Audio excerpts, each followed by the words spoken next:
приходом весны в казахстанских степях расцвели тюльпаны. Но желание забрать красивый цветок домой может обернуться многомиллионным штрафом. Накануне сообщалось, что жителю Шымкента, сорвавшему в степи 6 тюльпанов, грозит штраф в размере 9 миллионов тенге. Как оказалось, мужчина по незнанию сорвал краснокнижные тюльпаны Грейга, что предусматривает наказание по статье «Незаконное обращение с редкими и находящимися под угрозой исчезновения», а также запрещенными к пользованию видами растений или животных, их частями или дериватами. Эколог разместил в своем Facebook-аккаунте пост, в котором рассказал, какие именно тюльпаны охраняются законом в Казахстане.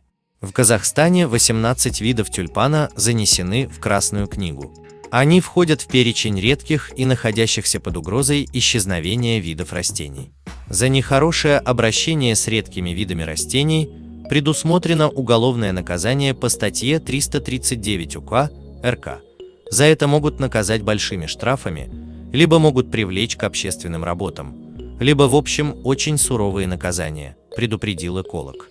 Так, по данным эколога, наказание предусмотрено за следующие виды тюльпанов: тюльпан Альберта, тюльпан Биберштейна, тюльпан Борщева, тюльпан Грейга, тюльпан двуцветковый, тюльпан Зинаиды, тюльпан Каувмановский, тюльпан Колпаковского, тюльпан Королькова, тюльпан короткотычиночный, тюльпан Лиманновский, тюльпан одноцветковый, тюльпан Островского, тюльпан поздний, тюльпан паникающий, тюльпан разнолепестный, тюльпан Регеля, тюльпан Шренка.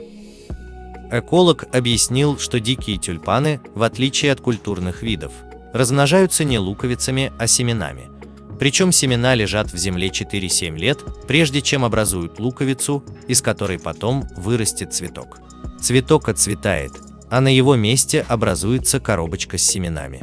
И так каждый год, на протяжении 70-80 лет. Столько может прожить луковица тюльпана под землей. Может, но не проживет. Потому что вы сорвете цветок для букета, сфотографируетесь с ним и, скорее всего, через 2 часа букет выбросите, так как дикие тюльпаны очень быстро вянут. Друзья мои, давайте будем беречь природу вместе.